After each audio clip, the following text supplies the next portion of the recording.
Module 3: Non-digital and digital skills and tools in delivering technology-enhanced lessons. Introduction. These instructional materials may come in varied forms. One group refers to the conventional and non-digital tools. A classroom will always need a chalkboard or a writing board that may come in varied forms and shapes. Bulletin boards, flip charts, dioramas, puppets, terrarium, and the like will always find their significance in any classroom. However, nowadays, lessons can be made more relevant and engaging for learners as digital tools are interjected. This module represents both non-digital and digital tools. Explore the possibilities of learning about these tools and how to effectively integrate them in instruction. Intended learning outcomes for this module are the following. 1. Integrated media and technology in various content areas. 2. Describe technology tools that are used in group activities. 3. Use technology tools to collaborate and share resources among communities of practice. 4. Reflected on the use of technology and on its relevance and appropriateness. Lesson 5. Digital literacy skills in the 21st century. Learning outcomes. At the end of the lesson, the students are expected to identify and describe the elements of digital literacies. Conduct a self-evaluation on level of digital literacy skills. But before we proceed to the lessons, get your notebooks and answer the following questions. What are digital literacies? Digital literacies are the individuals to be able to effectively and responsibly function and perform in a digital society. The term digital literacy was coined by Paul Glisner in 1997, and it came from the discussion of the concepts on visual literacy when images and nonverbal symbols try to capture the knowledge. Technological literacy requiring one to be able to use technology in addressing a need. Computer literacy, which in the 1980s started to become a household item manipulated to achieve one's target, and information literacy, which refers to the finding, evaluating, using, and sharing of information. In other words, digital literacy means having the skills you need to live, learn, and work in a society where communication and access to information is increasingly through digital technologies like internet platforms, social medias, and mobile devices. Digital literacy has 7 types. First is media literacy is one's ability to critically read information or content and utilize multimedia in creatively producing communications.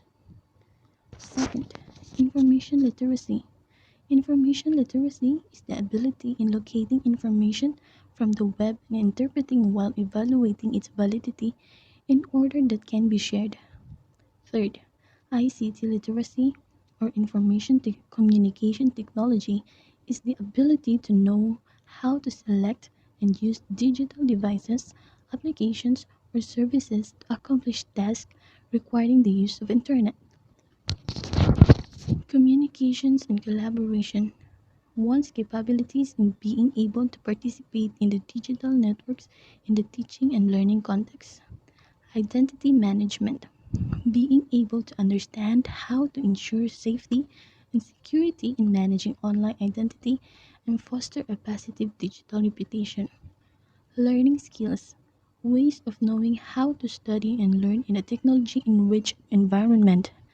This is identified to utilize technology in addressing the need to learn efficiently. And lastly, digital scholarship, being able to link and participate in professional and research practice.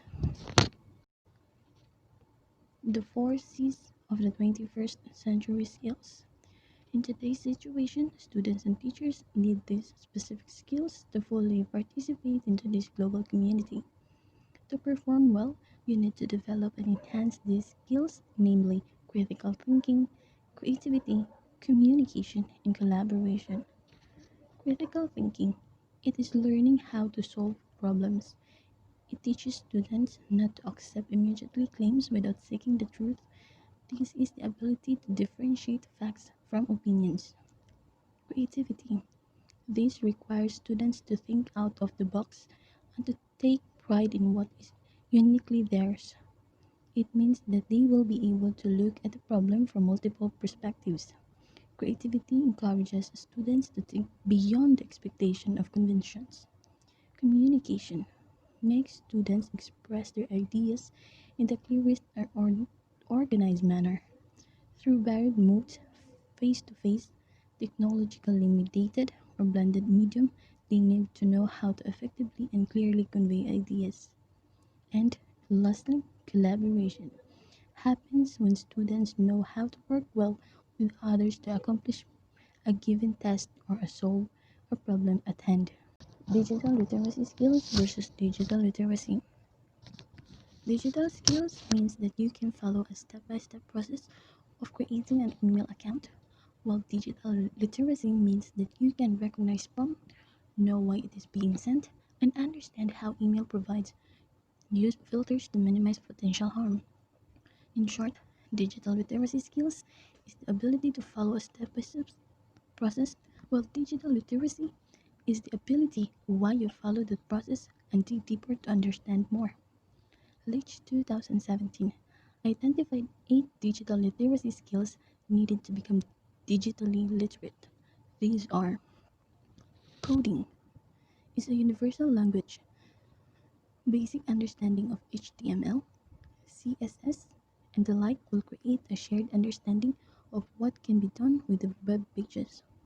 Collaboration, the use of Google Doc, among others, allows students to begin experimenting with effective online collaboration. Cloud software. Cloud computing is the on-demand availability of computer system resources, especially data storage and computing power, without direct active management by the user. The term is generally used to describe data centers available to many users over the internet. Word processing software. A word processor is a device or computer program that provides for input, editing, formatting, and output of text, often with some additional features. Early word processors were standalone devices dedicated to the function, but current word processors are word processors program running on general-purpose computers. Example: Google, Microsoft, Online Dropbox. Screencasting. A screencast is a video recording using the computer screen and usually includes an audio. On the other hand, when you take a picture on the screen of your computer, it is called a print screen. Both can be used in explaining topics as well as providing a visual support to clarify what are you thinking. Personal archiving refer to any digital content created by individuals in their day-to-day lives. These might include emails, Word documents, calendars, music, websites, or social media interactions. Preserving these records in their native digital form maximizes how those records can be used in the future. Information evaluation. Critical thinking to weed out fake news is a crucial 21st century skill. The use of tools and skills needed to process information are very much needed. Use of social media. Social serves different purpose depending on the user, the technology, and the need. For example, students should realize that Twitter can be useful for staying current on the latest news in the field. Digital literacy has been defined in many ways that is understandable by both digital natives and digital immigrants. Teachers and students should not only be proficient in how to use digital skills, but they need to see the information and media technology to find, evaluate, create, and communicate information requiring both cognitive and technical skills. Here are examples of how digital or proficiency support digital literacy. In the first column, you can see the digital skills. First, sending an email or text. Second, using Microsoft Office or Google. Third, tweeting, posting to Facebook, uploading a video on YouTube, or posting a photo on Instagram. Fourth, researching for the World Wide Web. In the second column, you can see the digital literacy. For sending an email or text, the digital literacy is evaluate the appropriate digital channel for online communication with peers, teachers, and parents. Using Microsoft Office or Google, identify the benefits and drawbacks of each digital tool and evaluate critically which tool is most effective for the project at hand. Tweeting, posting to Facebook, uploading a video on YouTube, or posting a photo on Instagram. Navigate the social media safely to protect oneself. Identify hate propaganda and fake news. Researching from the World Wide Web, evaluate the information online. First, is the site legitimate? Second, is the author an expert? Third, is the information current or dated? And lastly, is the idea neutral or biased? Before we end our discussion, here are some activities for you to be done. First, on the web, navigate sites. Putting the test information literacy skill. Instruction. Apply your digital literacy skills on information literacy by searching for the identified sample sites. Navigate around each site and share what information or content that you can retrieve from those sites. Second, think, pair, share. Based on the result of your digital literacy skills, self-inventory. In which following areas do you find yourself least confident? Is it on understanding digital practice, locating information, or using information? Or maybe creating information? What action do you plan to take? Discuss these with your partner and share your action plan. Here's the references for you to dig more about the non-digital and digital skills and tools in delivering technology enhanced lessons. So that ends my discussion. Thank you, everyone.